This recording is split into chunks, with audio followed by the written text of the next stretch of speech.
Quero pedir à igreja que abra sua Bíblia na primeira carta de Paulo aos Tessalonicenses. É verdade, as crianças de 3 a 10 anos poderão subir com as nossas irmãs que também ouvirão da palavra pregada nesta noite. Portanto, primeira carta de Paulo aos Tessalonicenses, o capítulo de número 4. Na semana passada, o reverendo Luiz Roberto pregou nos versículos 1 a 8. E hoje eu quero dar continuidade ao texto, a partir do verso de número 9 até o verso de número 12. Primeiro aos Tessalonicenses, capítulo 4, versos 9 a 12. Diz assim a palavra do nosso Deus. No tocante ao amor fraternal, não há necessidade de que eu vos escreva, porquanto vós mesmos estáis por Deus instruídos, que deveis amar-vos uns aos outros. E, na verdade, estáis praticando isso mesmo para com todos os irmãos em toda a Macedônia. Contudo, vos exortamos, irmãos, a progredirdes cada vez mais, e a diligenciardes por viver tranquilamente, cuidar do que é vosso e trabalhar com as próprias mãos, como vos ordenamos, de modo que vos porteis com dignidade para com os de fora e de nada venhais a precisar. Nós, como foi orado, que nosso Deus nos abençoe na exposição de sua palavra. A série que nós estamos acompanhando aos domingos à noite é sobre compromisso com Deus. E dentro deste tema maior, nós já vimos várias coisas. Compromisso com o próprio Jesus Cristo, compromisso com a palavra de Deus, compromisso com a perseverança. E na semana passada, o reverendo Luiz Roberto falou sobre o compromisso com a santidade. Compromisso em sermos santos, como nosso Deus é santo. E ligado ao tema da santidade, está o tema que nós veremos nesta noite. E o tema desta noite é compromisso com o amor fraternal.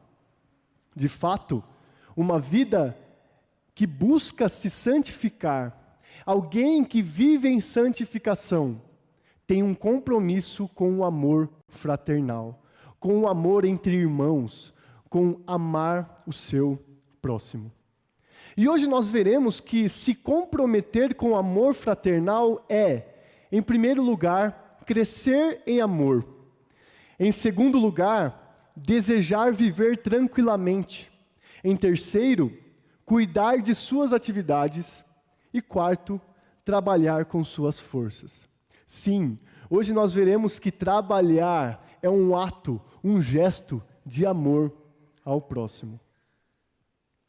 E estes versos que nós vemos aqui, eles se separam da seguinte forma. Paulo inicia o tema sobre amor fraternal. Ele dá essas 4 exortações que eu acabei de citar. E depois ele conclui. E ele inicia o tema, e isto está nos versos 9 e 10. E eu quero ler novamente para os irmãos. No tocante ao amor fraternal, não há necessidade de que eu vos escreva, porque vós mesmos estáis por Deus instruídos que deveis amar-vos uns aos outros. E, na verdade, estáis praticando isso mesmo para com todos os irmãos em toda a Macedônia. Olha como o apóstolo Paulo é gentil, ele tem o tato para conversar com aqueles fiéis ali da Macedônia, ali de Tessalônica. Ele fala com jeito aos crentes, aos tessalonicenses. Porque, de fato, nós veremos que ele irá os exortar em relação ao amor fraternal, mas ele não deixa de elogiar, de notar que aqueles irmãos já de fato conhecem este mandamento e têm aplicado na vida deles este mandamento em algum nível. E ele, o apóstolo Paulo, juntamente com Silas, foram numa viagem missionária a Tessalônica, e isso está registrado em Atos capítulo 17.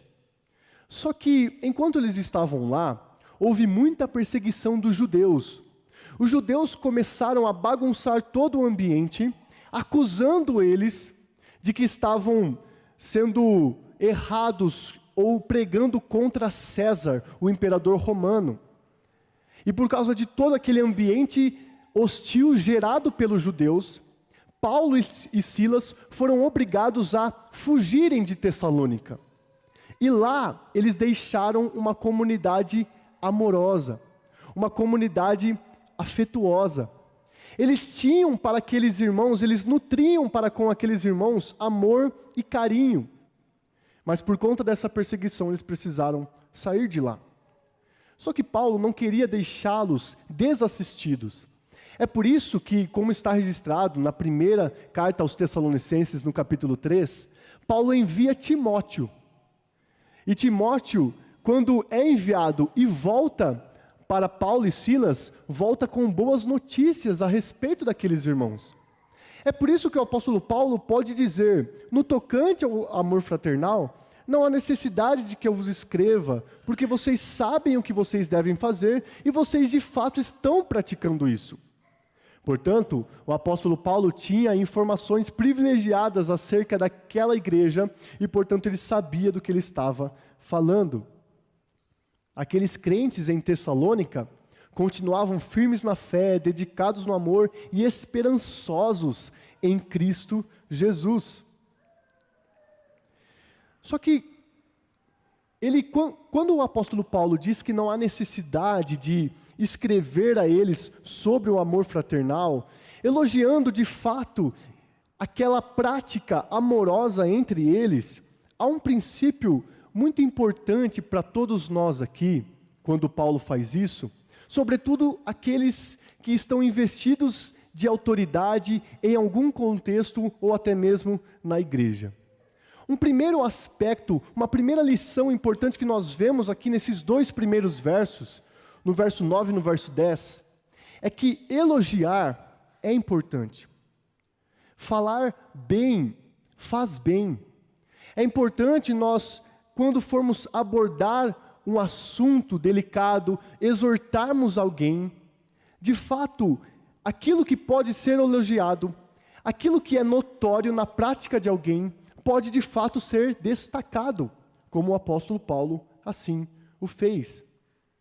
E o apóstolo Paulo, além de dizer que, olha, vocês de fato estão praticando, ele tinha a consciência de que havia sido um instrumento nas mãos do Senhor para instruir aqueles irmãos. É por isso que ele diz, vocês foram instruídos de que deveis amar-vos uns aos outros. E, irmãos, de fato, o dever de amar é um ensinamento claro nas Escrituras. Nenhum de nós pode dizer que não sabe que deve amar o próximo, que deve amar o irmão, que deve amar aquele que está sentado do meu lado domingo após domingo, quando nós cultuamos ao Senhor. Porque esse é um mandamento claro nas Escrituras e até mesmo recorrente. Por exemplo, nas palavras do próprio Jesus Cristo, como nós lemos na liturgia, ele disse, novo mandamento vos dou, que vos ameis uns aos outros. Assim como eu vos amei, que também vos ameis uns aos outros. Olha, portanto, o próprio Cristo Jesus dando este mandamento de nós nos amarmos. Em outro lugar, e também ainda no Evangelho segundo João, capítulo 15, verso 12, Jesus diz, o meu mandamento é este, que vos ameis uns aos outros, assim como eu vos amei. E como que é que o nosso Senhor Jesus Cristo resume as leis e os profetas? Com dois mandamentos. O primeiro e maior, amar a Deus. E qual que é o segundo depois do primeiro? Amar o próximo. Portanto, meus irmãos, nas palavras do próprio Cristo, amar o nosso próximo, amar o nosso irmão é um dever claro nas Escrituras. Mas nós temos também o apóstolo João, em sua primeira carta, dizendo, nisto conhecemos o amor, que Cristo deu a sua vida por nós, e devemos dar nossa vida pelos irmãos. E ainda, amados, amemo-nos uns aos outros, porque o amor procede de Deus, e todo aquele que ama é nascido de Deus e conhece a Deus. Eu, portanto, citei aqui 3 passagens que são palavras registradas do próprio Jesus Cristo, e 2 que são registradas do apóstolo João em sua primeira carta, deixando claro que nós temos esse mandamento, nós temos esse dever de nos amar uns aos outros. Portanto, esse dever deve ser por nós lembrado e praticado. Todos nós somos instruídos para que nós nos amemos uns aos outros e nós devemos praticar este mandamento. E é desta forma que nós podemos ou devemos ser conhecidos onde estamos inseridos.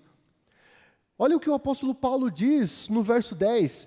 E na verdade estáis praticando isso mesmo para com todos os irmãos em toda a Macedônia.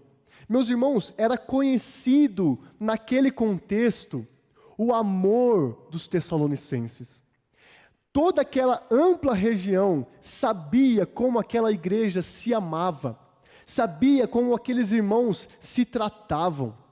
É até mesmo para cumprir aquilo que o próprio Jesus Cristo disse em João 13:35, nisto conhecerão todos que sois meus discípulos, se tiverdes amor uns aos outros. Nós devemos ser conhecidos das pessoas por amarmos os nossos irmãos. O amor deve ser uma tônica tão grande na nossa vida, que as pessoas saberão que nós amamos e que nós nos amamos de fato. Portanto, irmãos, os tessalonicenses eram conhecidos na região pelo amor que tinham uns pelos outros. E aqui, nesse início, quando o apóstolo Paulo insere o tema amor fraternal, nós já temos uma questão para refletirmos. A questão é: temos nos atentado ao dever de amarmos uns aos outros? Meus irmãos, o cristianismo não é uma vida individual. O cristão não foi chamado para viver isolado de seus irmãos. O cristão não foi chamado para ser desigrejado.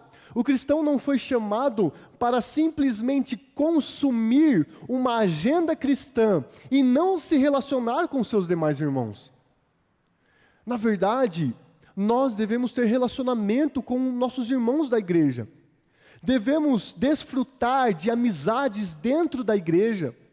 Devemos desfrutar de reuniões com amigos, com pessoas da igreja, fazendo com que amizades amadureçam neste contexto.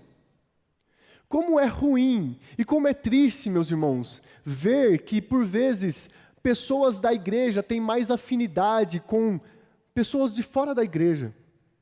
Em vez dos cristãos serem conhecidos pelos de fora da igreja, por se amarem mutuamente, por vezes eles só interagem com pessoas fora da igreja e se esquecem de seus irmãos.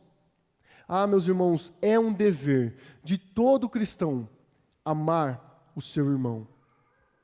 Portanto, você tem se atentado ao dever de amarmos uns aos outros?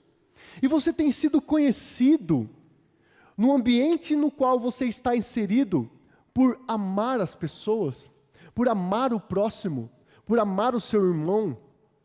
Quais as características do seu irmão que você gosta de destacar quando você está conversando com alguém e ele não está perto?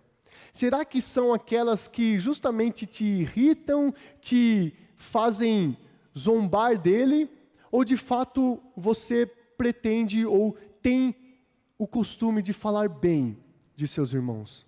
De fato, meus irmãos, nós devemos ser conhecidos por amarmos uns aos outros e devemos nos atentar a esse dever. Depois de o apóstolo Paulo introduzir esse tema do amor fraternal, do amor entre irmãos, ele vai dar 4 exortações que vão, de fato, mostrar na prática como nós podemos amar o nosso irmão. Como podemos nos amar uns aos outros. E a primeira exortação é que nós devemos crescer em amor. É o que ele diz no final do verso 10. Contudo, vos exortamos, irmãos, a progredirdes cada vez mais.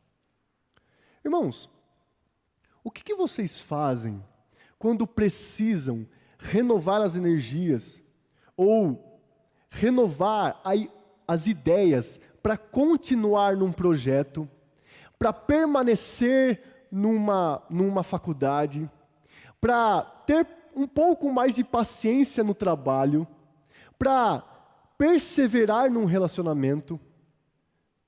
Percebem que em muitas áreas onde nós devemos perseverar, permanecer, continuar, nós temos dificuldades. Por vezes queremos parar no meio do caminho, por vezes não queremos ter paciência. Agora, essa dificuldade pode ser intensificada quando não somente nós devemos permanecer, continuar e perseverar, quando até mesmo precisamos e devemos progredir. Portanto, um relacionamento não deve estacionar. Um casal deve se conhecer cada vez mais e crescer em amor cada vez mais. Porque quantos são aqueles casais que, por não plantarem coisas boas em seu relacionamento, para que façam crescer bons frutos em seu relacionamento, eles se separam quando os filhos saem de casa, por exemplo? Percebam nessa ilustração do casamento como é necessário nós não somente continuarmos, perseverarmos, mas também crescermos. O apóstolo Paulo aqui dá uma exortação de que, meus irmãos, de fato, vocês estão praticando o amor, mas não parem, não estacionem, não deixem que a impaciência, a irritação ou sentimentos do tipo façam com que vocês por um momento deixem de amar uns aos outros. Irmãos, que exortação tão útil, importante e essencial para nós hoje. Quantas vezes nós temos amizades, desfrutamos de amizades, mas quanto mais conhecemos do nosso irmão, da nossa irmã, mais nos afastamos. Não deve ser assim. Quanto mais intimidade nós temos, quanto mais nos relacionamos, mais devemos nos amar uns aos outros. Sabe por quê? Porque assim como nós lemos na liturgia, assim como nós vimos nas palavras do nosso Senhor Jesus Cristo, Ele nos amou. E Ele nos amou não por não nos conhecer. Ele nos conhecia muito bem. Sabia que nós éramos miseráveis, pecadores, necessitados da sua graça. Mas este conhecimento profundo a nosso respeito não impediu de que Jesus nos amasse. É por isso que dentro da igreja, quanto mais nos conhecemos, não pode ser um impedimento de nós crescermos em amor. Outra coisa, por que é necessário nós crescermos em amor, progredirmos, continuarmos caminhando para frente e não estacionarmos ou regredirmos?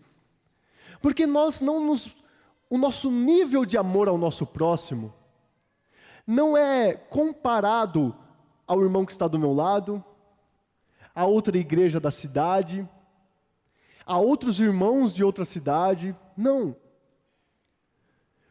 Com qual amor eu devo ter como alvo para amar o meu irmão? O amor de Jesus Cristo. É por isso que a perfeição ela não foi atingida ainda, e nesta vida, como seres humanos pecadores, nós não atingiremos. Mas tendo Jesus Cristo como alvo, sabendo do propósito de Deus para a vida de cada cristão, que é, como está registrado em Romanos 8, sermos conformados à imagem de Cristo, nós precisamos continuar nesta caminhada de amor ao próximo, progredindo, crescendo. Portanto, meus irmãos, a primeira exortação é, de fato, é nítido ver que os irmãos se amam. Mas a primeira exortação é, continuem crescendo em amor. Não parem, não estacionem, não se irritem, não percam a paciência. Diante do Senhor, peçam ao Senhor, dá-me perseverança para que nós continuemos nos amando uns aos outros. Porque ainda que seja por vezes difícil num relacionamento tão íntimo, é uma ordenança do Senhor mas sobretudo, tendo Jesus Cristo como nosso Senhor, como aquele que nos dá não somente o exemplo, mas a possibilidade, nós podemos nos amar uns aos outros, assim como Cristo nos amou. E Cristo Jesus diz aos seus discípulos, assim como eu vos amei. Cristo Jesus não amou só um pouquinho. Cristo Jesus não foi só até a metade do caminho do Calvário. Ele os amou até o fim. E nós, portanto, devemos dedicar um amor radical e integral uns aos outros, sempre crescendo em amor. Após essa primeira exortação, o apóstolo Paulo dá uma segunda exortação, que está a partir do verso de número 11, que é: e a diligenciardes por viver tranquilamente. Esta palavra, diligência, aqui, ela poderia ser traduzida como ambição. Geralmente nós atrelamos ambição a uma pessoa que quer ser rica, a uma pessoa que quer ter muito dinheiro, a uma pessoa que quer ter sucesso, a uma pessoa que quer ter status.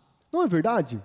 Quando nós falamos, tal pessoa é ambiciosa, nós geralmente não atribuímos esta qualidade a algo bom, mas a algo que a pessoa quer muito ter, só que ela não deveria ter tanto desejo de ter este algo que ela quer. Mas aqui a palavra é ambição. Ou também poderia ser traduzida algo como alguém dá muito valor, honra muito.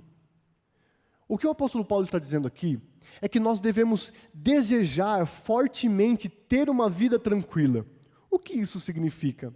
Até porque, se nós colocássemos numa frase, num post, ou em algum lugar, nós disséssemos que o apóstolo Paulo está dizendo para que nós tenhamos a ambição de termos uma vida tranquila, fora de contexto, isso poderia significar que eu tenho que trabalhar, eu tenho que me esforçar, eu tenho que correr atrás para que eu me aposente bem.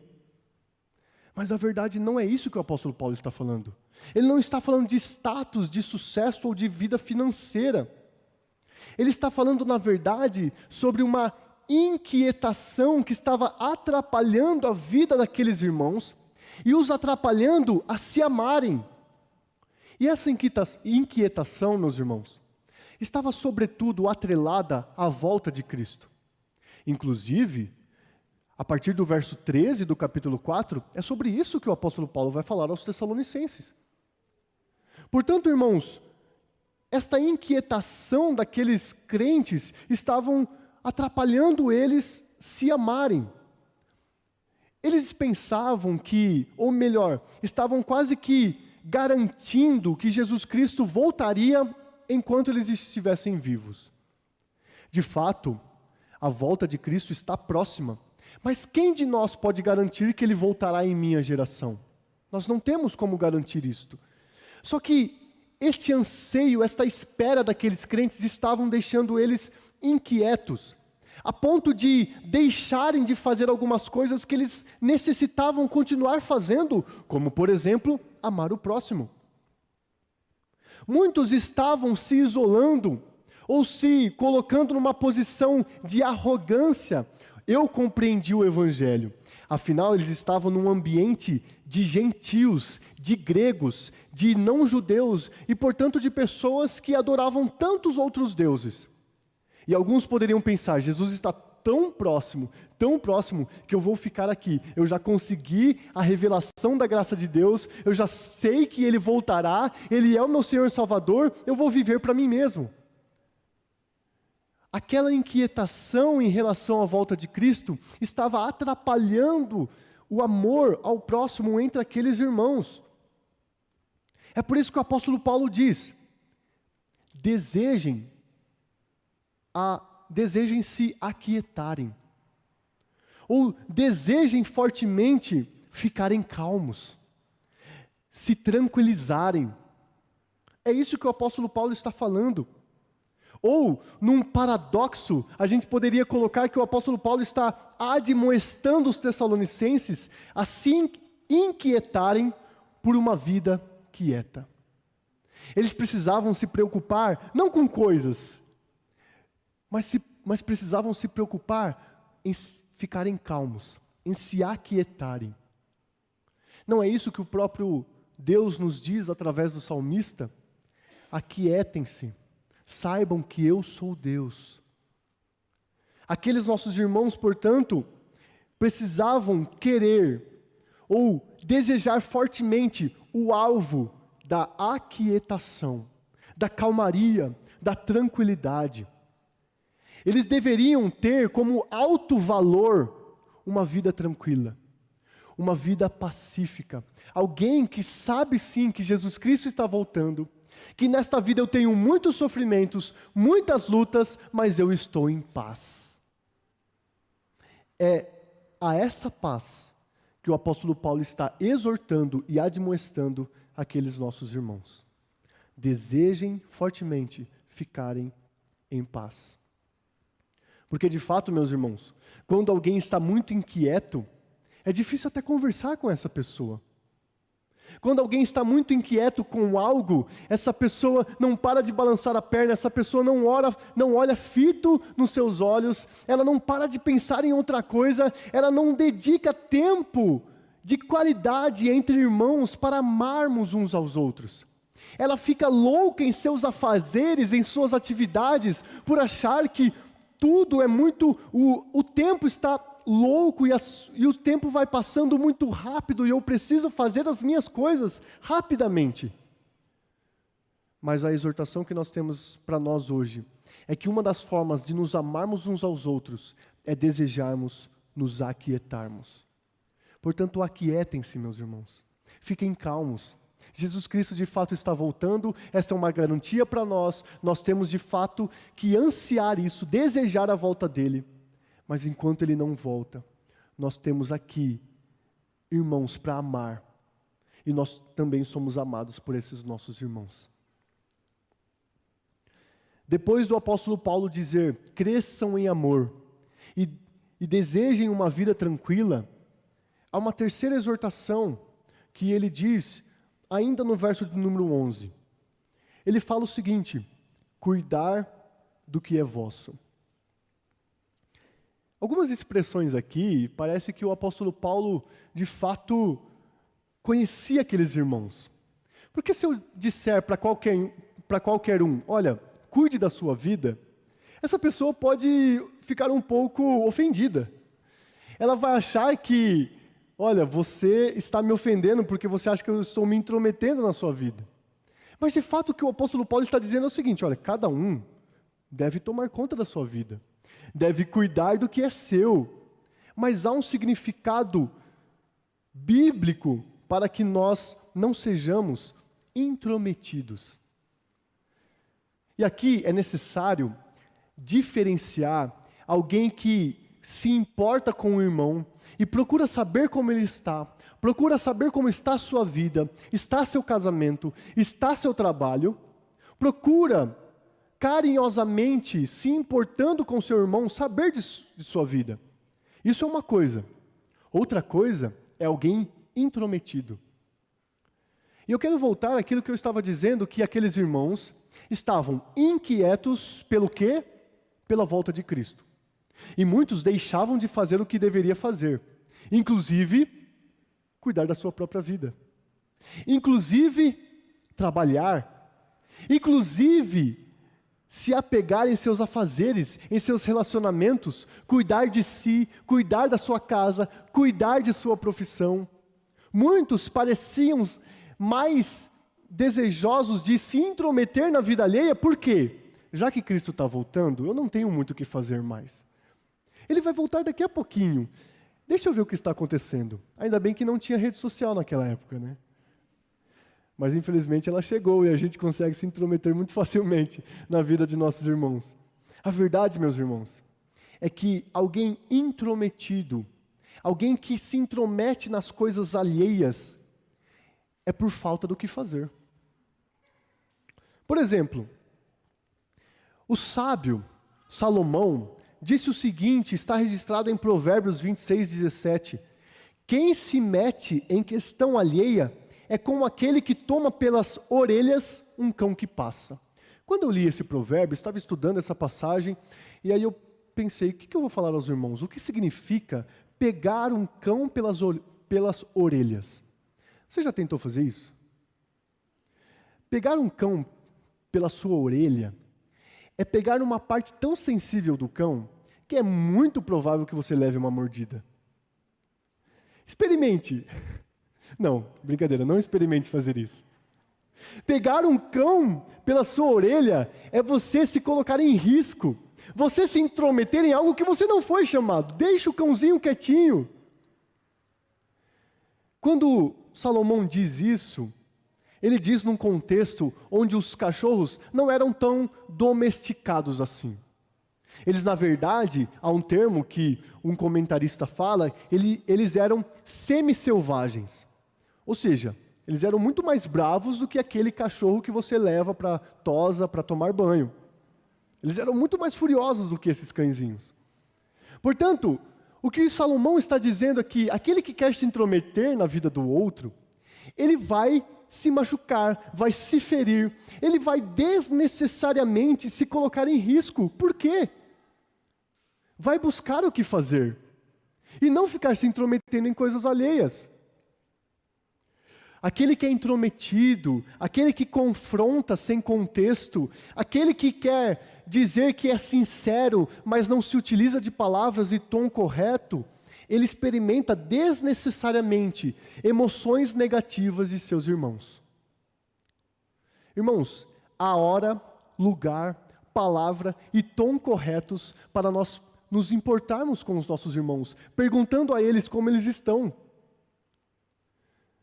E há horas também erradas de se fazer isso.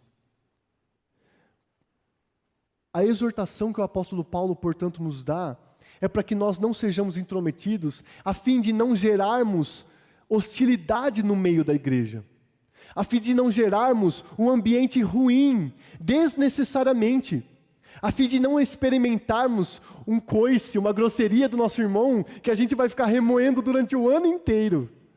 Não se coloque nessa situação. Não puxe a orelha de um cão. Busque ter o que fazer, a fim de que você não se intrometa em questões alheias. Busque ler algum versículo, fazer uma oração. Acho que com certeza é bom, né? Mas com certeza vai ser algo muito mais proveitoso e edificante para nós. O apóstolo Pedro, por exemplo, ele fala que aqueles que são intrometidos, eles podem sofrer.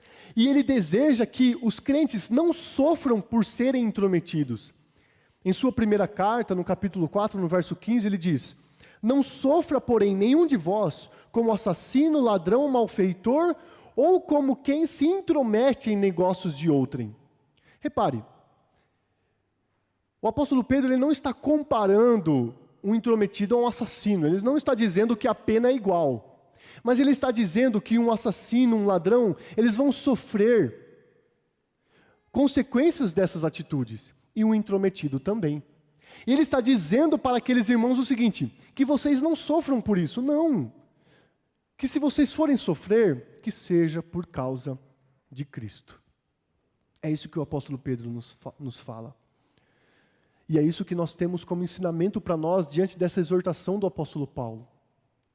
Em vez de nos colocarmos em situação de risco com nossos irmãos, nos intrometendo em hora e da forma errada, fazendo com que haja situações ruins, fazendo com que experimentemos emoções negativas dos nossos irmãos, vamos, na verdade, nos dedicarmos em coisas que nós temos de fazer, que estão diante de nós, como cuidar da nossa vida espiritual, cuidar da nossa família, cuidar dos nossos afazeres diários.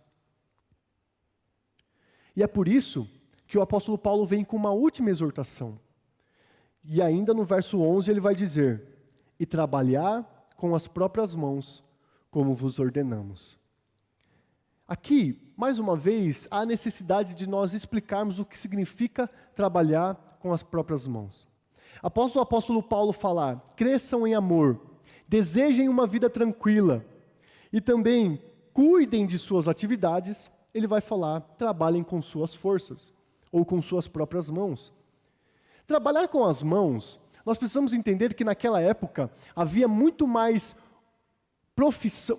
profissões que era necessário colocar a mão na massa, carregar coisas, se utilizar de verdade de força. Hoje, nós sabemos que há muitas profissões, que muitas pessoas se utilizam mais do intelecto, cansam mais mentalmente do que fisicamente. Isso, de fato, hoje existe. E eu não quero dizer a nenhum de vocês que deixem esse trabalho intelectual e vão carpir um terreno ou vão fazer alguma coisa do tipo. Não. Mas o que o apóstolo Paulo está dizendo aqui, olha, o que está diante de você, vá fazer, vá trabalhar, seja um bom profissional, dedique-se nessa sua área, em vez de você ficar se intrometendo em coisas alheias, em vez de você ficar inquieto de forma pecaminosa em relação à volta de Cristo. Sabe por quê, meus irmãos? Alguns estavam até mesmo deixando de trabalhar, deixando os seus afazeres, deixando suas profissões, com a justificativa de que Jesus Cristo voltaria dali a pouco. Mas o que acontecia quando aquelas pessoas deixavam de trabalhar? Passava um tempo, elas não tinham como se sustentar. Para quem elas recorriam? Para a igreja. E elas não estavam precisando da igreja por de fato ter uma necessidade vital, mas por terem deixado de trabalhar. E sendo assim, haviam se tornado um peso para a igreja. É por isso, meus irmãos, que você trabalhar, que você se dedicar numa profissão, que você, com a graça de Deus, buscar sustento para você e para a sua casa, é uma forma de você amar a igreja. Para que de fato a igreja se preocupe em sustentar, em abençoar financeiramente, em ajudar com mantimentos aqueles que de fato precisam, aqueles que de fato não têm forças para trabalhar, aqueles que de fato estão acamados, aqueles que de fato estão necessitados. Mas os que podem trabalhar, os que têm energia, os que têm força, devem continuar trabalhando. O propósito, portanto, dessa exortação de trabalhem com suas mãos, era que aquela congregação recém-formada, em vez daqueles membros buscarem serem sustentados pela igreja, eles, na verdade, deveriam sustentar a igreja, abençoar a igreja com o trabalho que Deus dava a eles. E, meus irmãos, o evangelho do nosso Senhor Jesus Cristo é um evangelho muito prático. Nós sabemos que o trabalho não é mau, no sentido de que ele foi criado antes da queda e Deus deseja que nós trabalhemos. De fato, após a queda, ficou muito mais difícil trabalhar. Nós suamos, nós nos cansamos.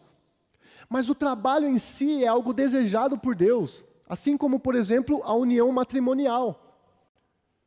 E, portanto, nós devemos ter o trabalho para, diante do Senhor, fazermos para a glória dEle.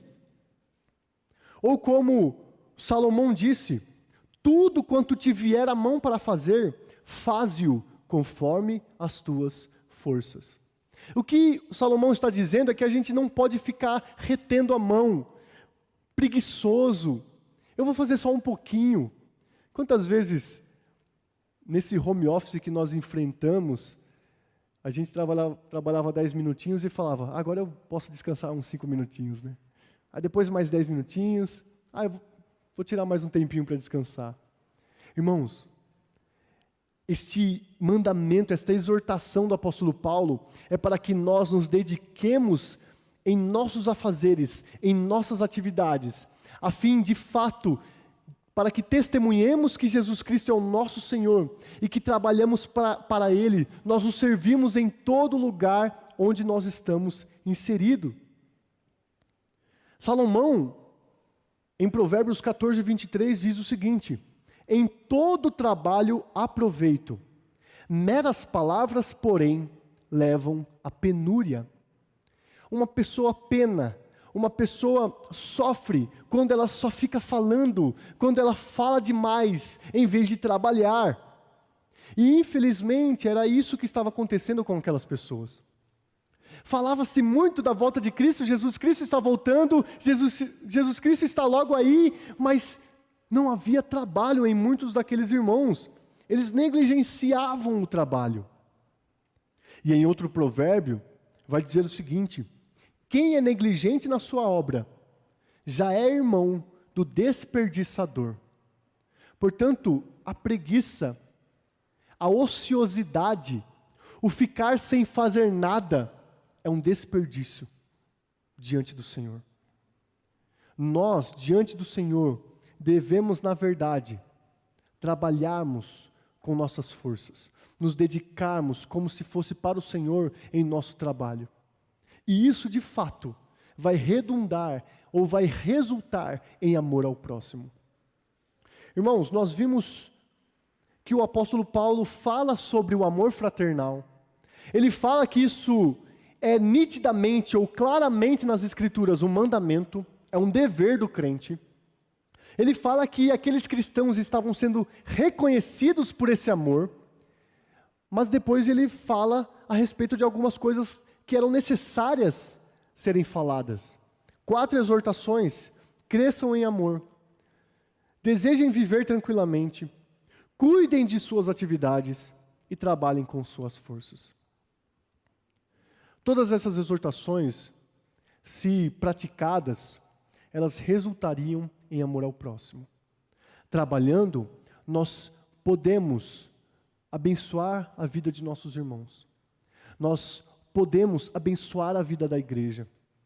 Cuidando de nossos afazeres, nós deixamos de experimentar hostilidade em algum momento de nosso irmão, num momento de ira, num momento de fúria, num momento ruim da gente falar.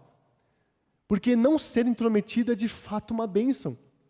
Cuidar de nossos afazeres é de fato uma bênção.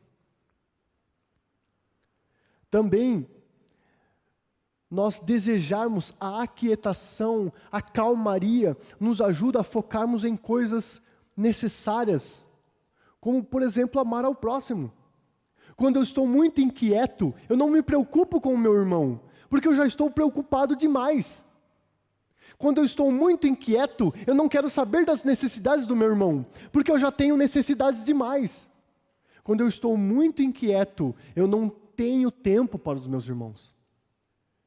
E eu devo, de fato, crescer em amor, continuar crescendo em amor, porque este é o mandamento do Senhor através do apóstolo Paulo. E Paulo, depois de introduzir esse tema, exortar aqueles irmãos, ele vai concluir. Acompanhe a leitura do verso de número 12, que diz assim: de modo que vos porteis com dignidade para com os de fora, e de nada venhais a precisar. Quando Paulo conclui dessa forma a exortação para o amor fraternal, ele está ligando aquilo que foi dito no verso 1 deste capítulo, que é para que nós vivamos de forma agradável a Deus. Essa palavra traduzida como porteis, vos porteis, significa isso, que vocês vivam de forma agradável a Deus, com dignidade para com os de fora. Inclusive, isso é de fato uma aplicação das palavras do próprio Cristo, quando ele disse: nisto conhecerão que sois meus discípulos. Os de fora precisam ver os crentes como pessoas que se amam, como pessoas que não são intrometidas, como pessoas que trabalham com esmero, com dedicação, que buscam de fato serem bons profissionais. Os de fora precisam receber o testemunho de nós, como os servos do Senhor, em todo momento e em todo lugar. Portanto, meus irmãos, que nós nos portemos com dignidade para com os de fora e de nada venhamos a precisar.